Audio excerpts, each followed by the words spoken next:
Hello and welcome. My name is Anna Grzma-Abusa. I'm the director of the Europe Center here at Stanford University. And together with Mike McFall, who is the director of the Freeman Spogli for International Studies and the former ambassador to Russia, we are honored and delighted to welcome today Zuzana Čaputová, the president of Slovakia. The last few years have seen both challenge and promise in Slovak politics. As a member of both the EU and NATO, Slovakia is a critical pillar of Europe. But like many other European countries, it has faced the challenges of populism, anti-democratic demagogues, the Russian threat and the invasion of Ukraine, and the challenges of the pandemic, immigration, and recovery. And it is through this time of change that President Čaputová has led her country. Elected in 2019, she is the first woman and the youngest president to serve in that office in Slovakia. She graduated from Comenius Faculty of Law and worked in local government, where she was awarded the Goldman Environmental Prize for her accomplishments in addressing toxic landfills. She then moved to the nonprofit sector at the Open Society Foundation, where she addressed the plight of abused and exploited children. And in 2017, she joined the Progressive Slovakia political party and was elected its vice chair. During her presidential campaign in 2019, President Čaputová stood for a promise of a Slovakia that was free from corruption and the undermining of democracy, one where citizens could count on fundamental freedoms. At the time, Slovakia was roiled by corruption scandals, shady dealings, and even the assassination of a young journalist who basically uncovered these crimes. Her integrity, experience, and fundamental commitment to honesty and to democracy gave her a huge victory in that election, with close to 60% of the vote.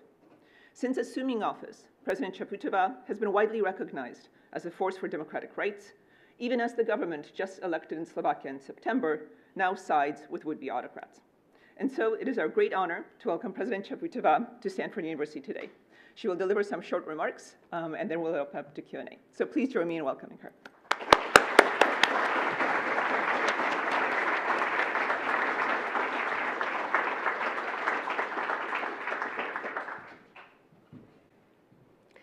Dear Ambassador Bekful, dear all, thank you for your very kind words.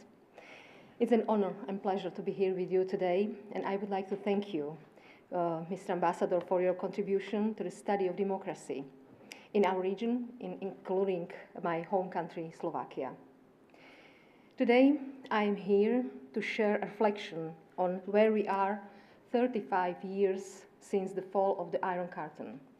As students of democracy, you know that there were many factors that contributed to the collapse of communism in Central and Eastern Europe.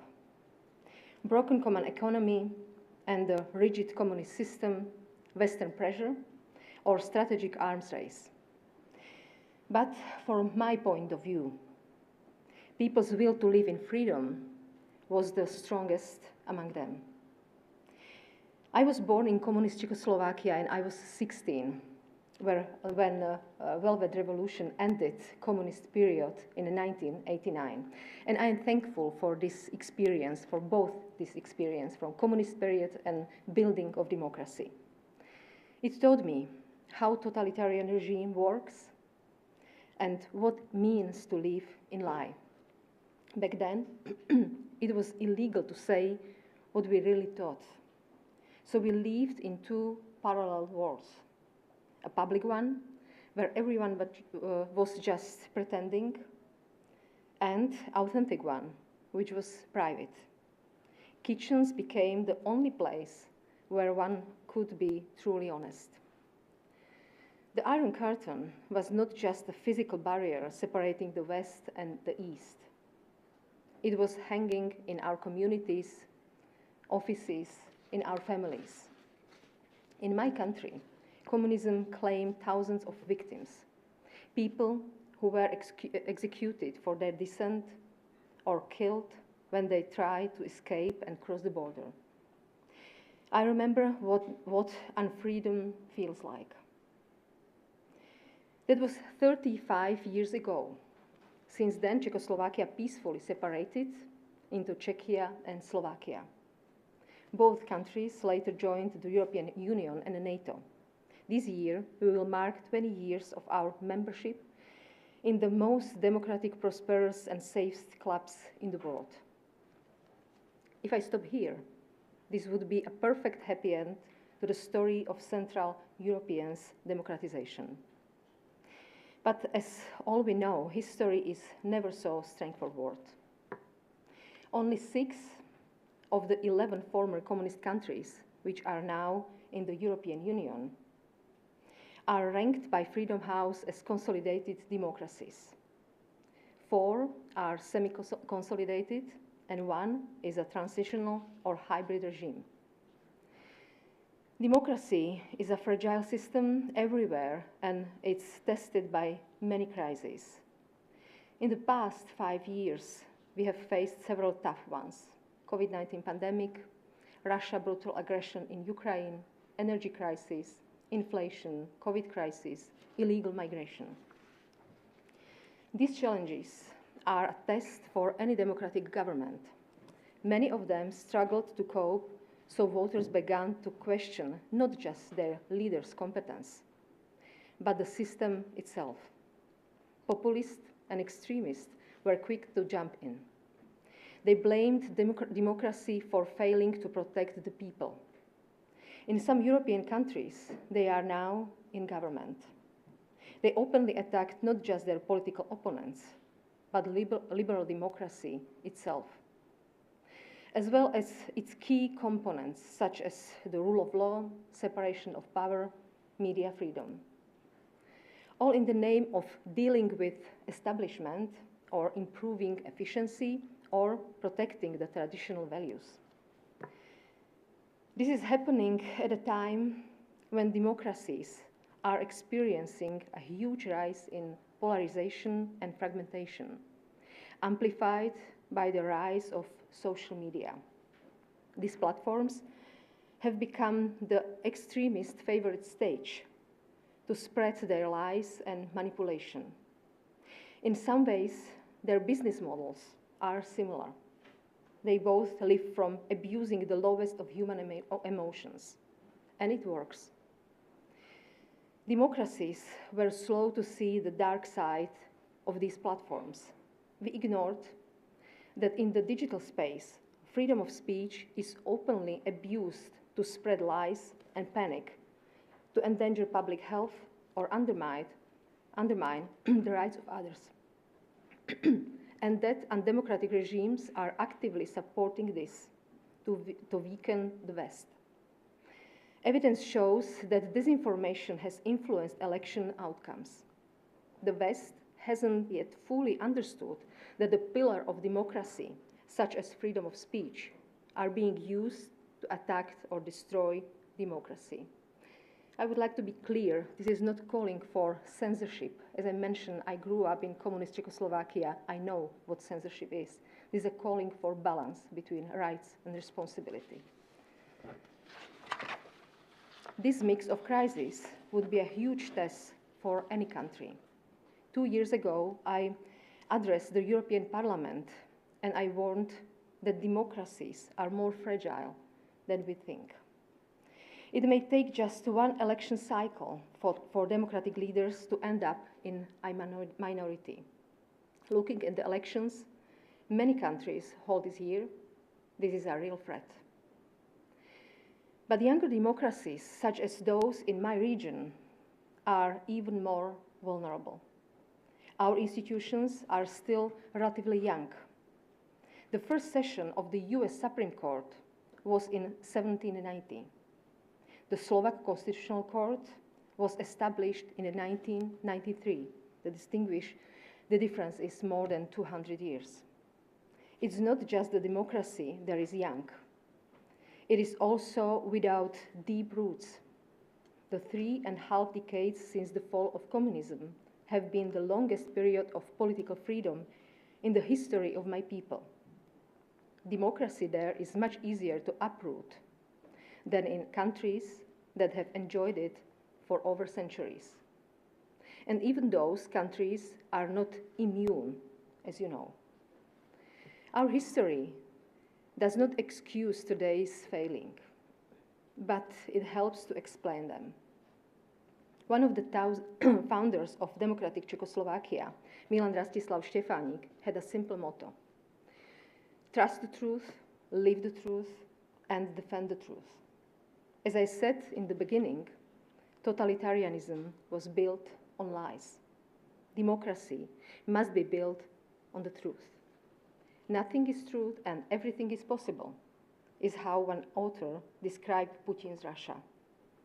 If we accept this in our policies, our democracy dies.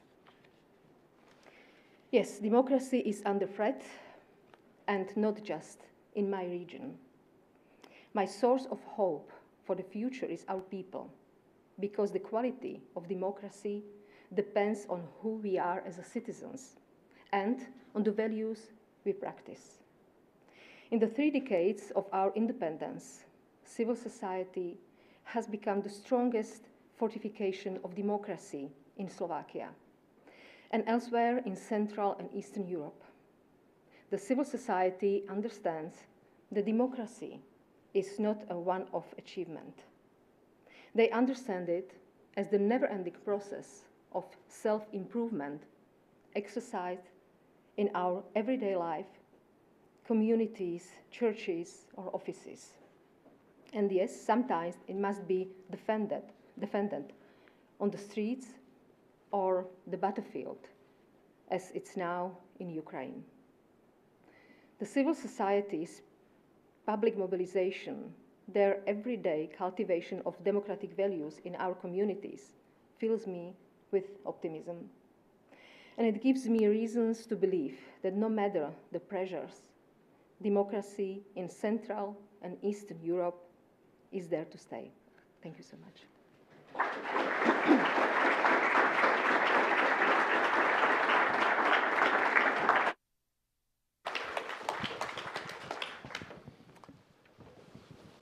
Madam President, thank you for being here. Thanks for those remarks.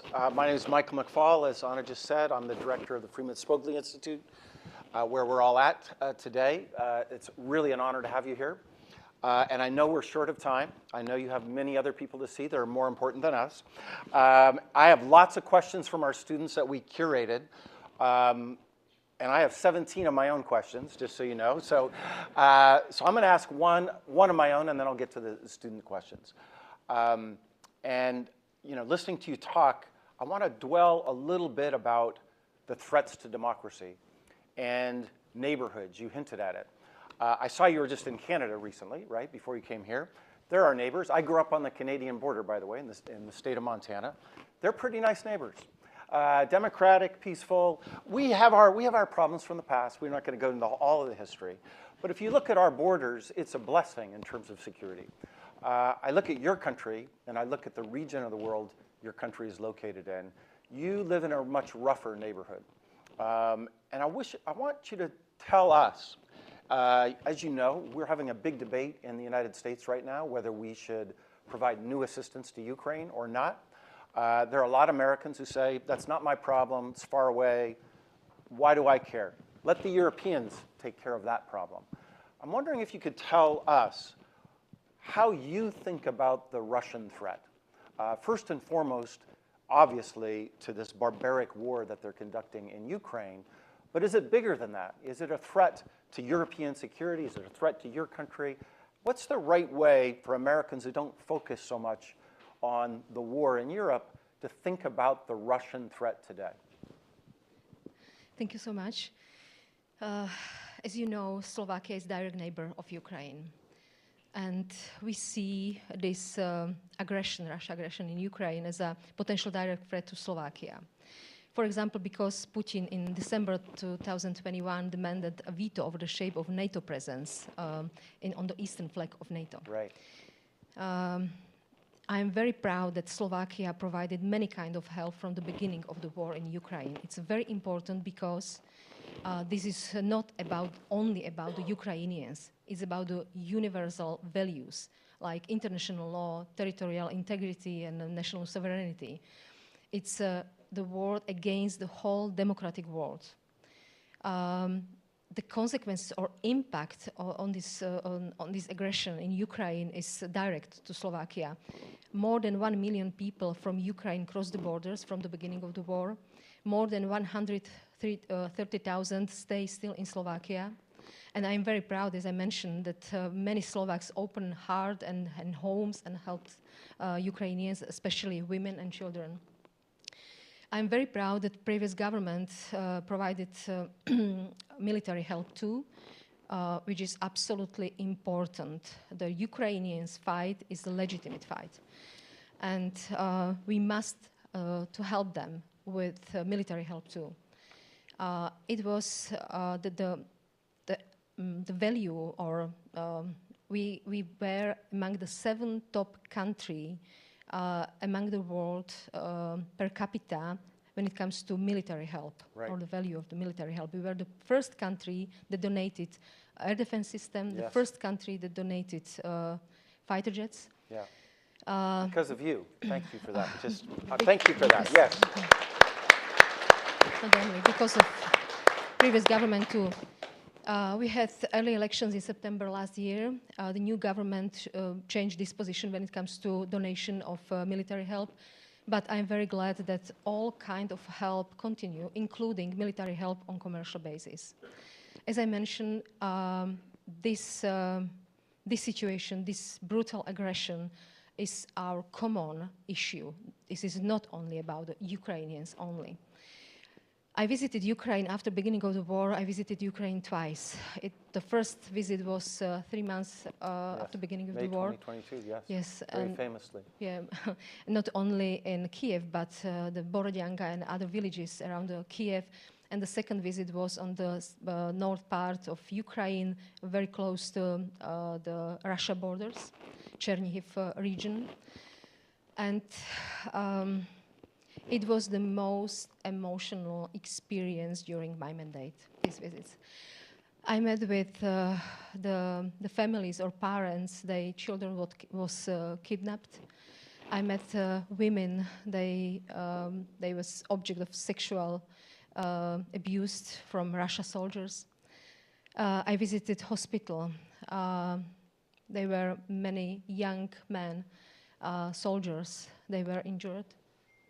And the medical doctor who explained me the situation about the patients, very experienced medical doctor, he cried. And it was a very strong emotional experience, and as I mentioned, I never forget it. And this is the reason why we must be active, never forget the situation, and to help to Ukraine.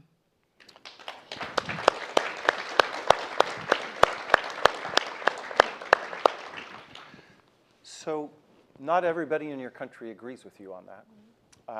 And my second question is to talk a little bit about the domestic debate within Slovakia, your new prime minister, but also in your neighborhood. Viktor Orban has different views.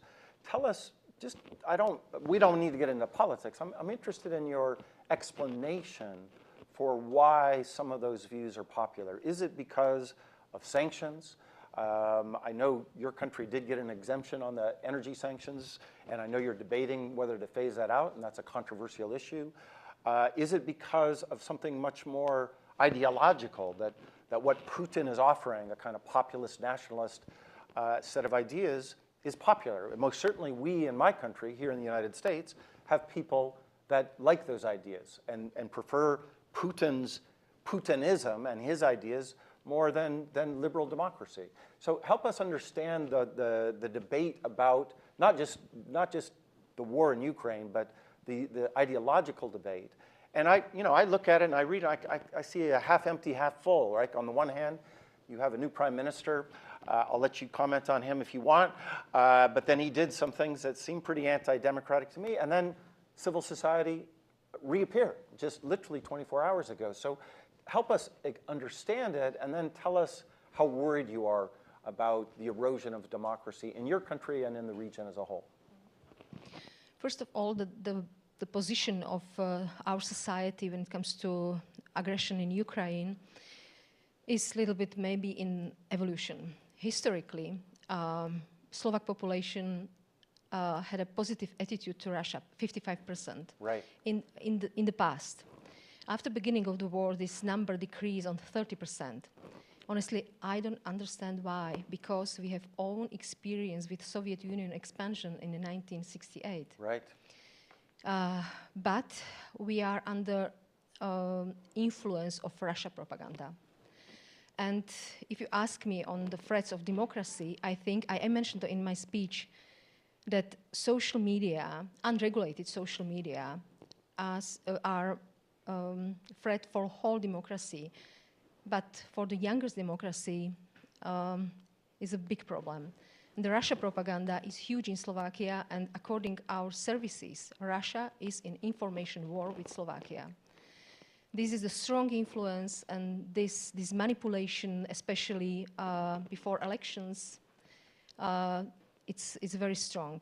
I think that this issue is very important. I represent Slovakia on NATO summits, and it's not only me, but many leaders mentioned that social media, unregulated social media, is a big issue for whole democracy. And in this fragile period that we live, is the most important to discuss or to regulate it. Well, it's good you're here in Silicon Valley, and I hope that message you're taking to our companies here. We have a whole program here at the Institute that focuses on these sets of issues, and it's not black and white, and as you properly said, it's not about censorship, but to ignore the problem, I think, is dangerous. Now, moving to questions from our students. They're related.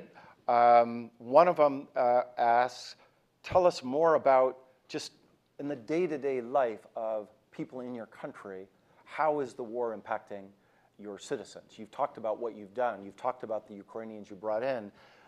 We have a big debate about immigration and refugees in our country.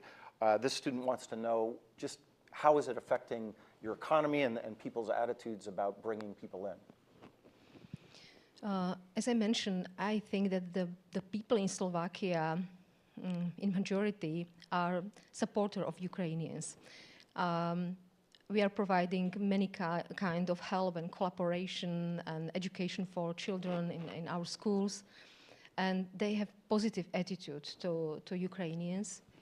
But as I mentioned, the Russia propaganda and some populistic rhetorics or narratives are about maybe the connection between the refugees from Ukraine and the socio-economic issue in Slovakia, especially before parliamentary elections.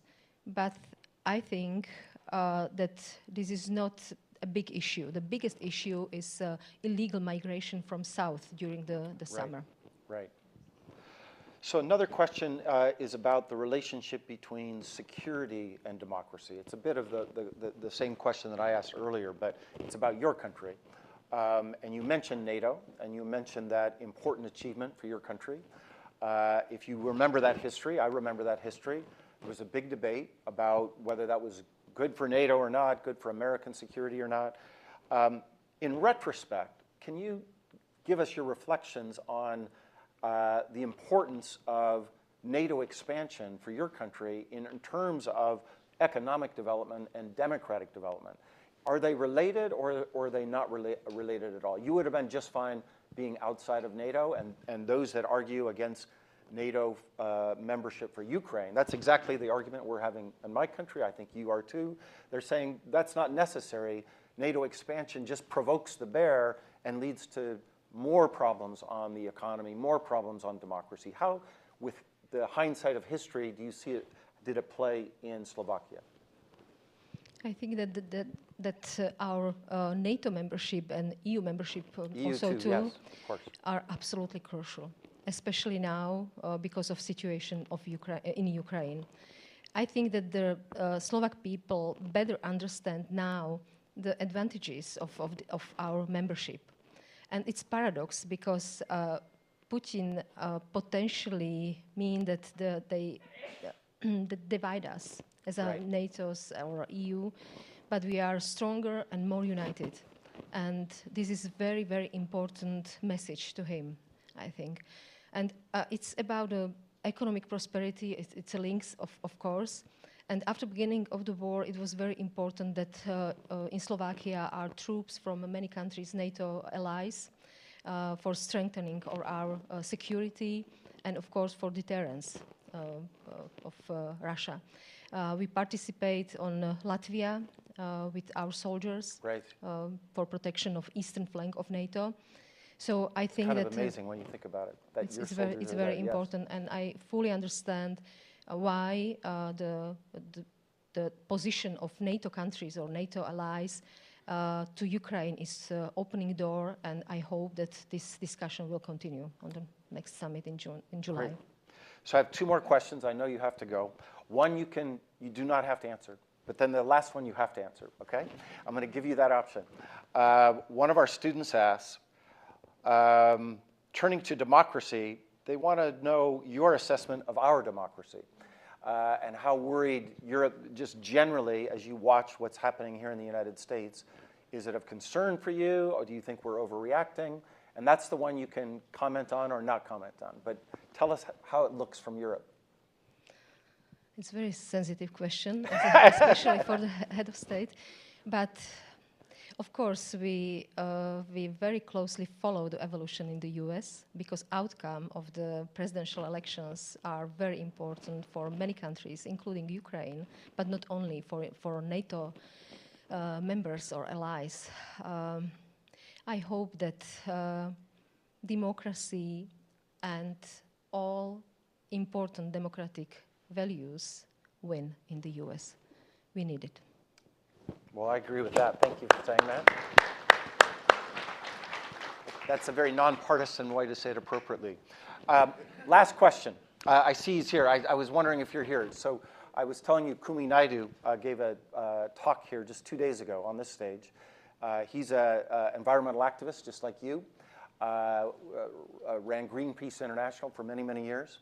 And he gave a very provocative talk about ways to have impact in the world. And I don't want to paraphrase his talk, I don't put words into his mouth, but as I was thinking about it in my own career, you know, we want, and this is a question that our students ask, and this is, their answer is for them, right? I don't know why all the students are in the back, I see. Next time we'll make sure they're in the front.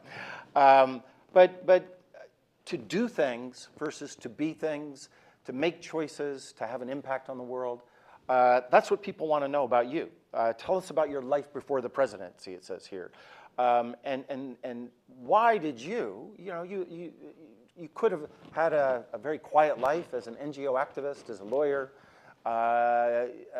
and instead you moved from civil society to get involved in politics.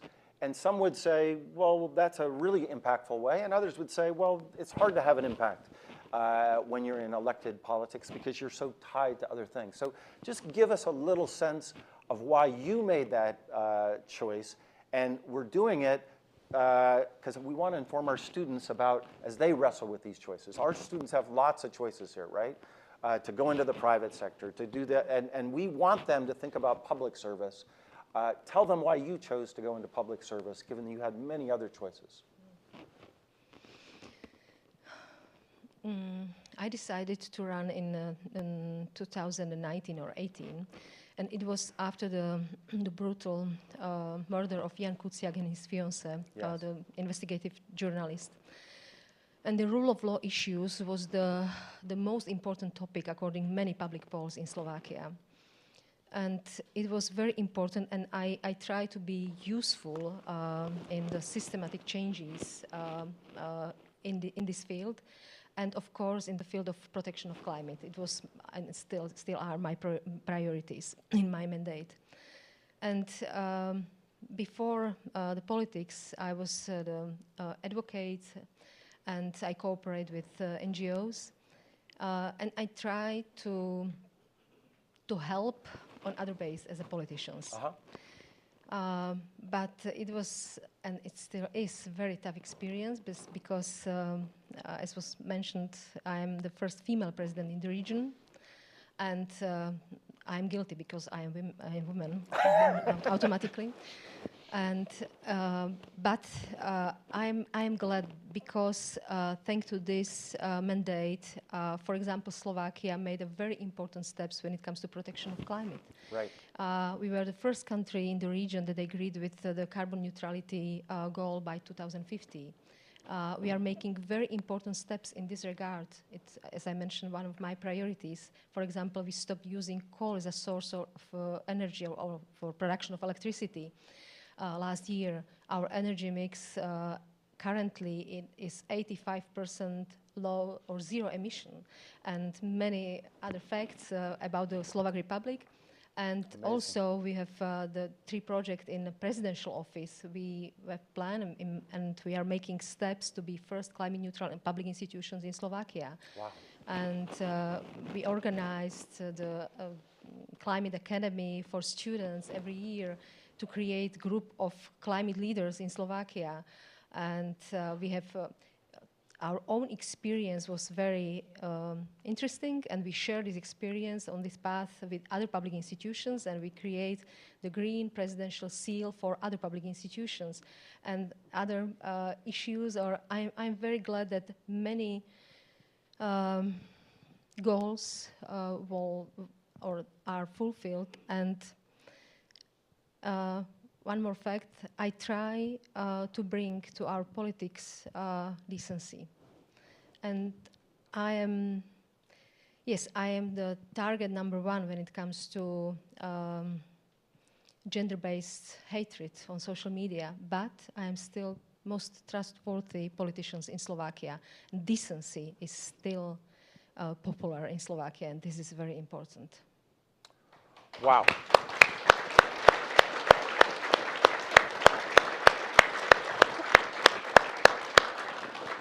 So that was a fantastic answer, perfect way to end. Thank you for your inspiration for your people, for your inspiration to all of Europe, for the help you do to Ukraine. We have lots of Ukrainian visitors here, and thank you for being the inspiration for the entire world. And thank you for being at Stanford. Thank you for your interest. Thank you. That's fantastic. Thank you so much. Really great. Thank you.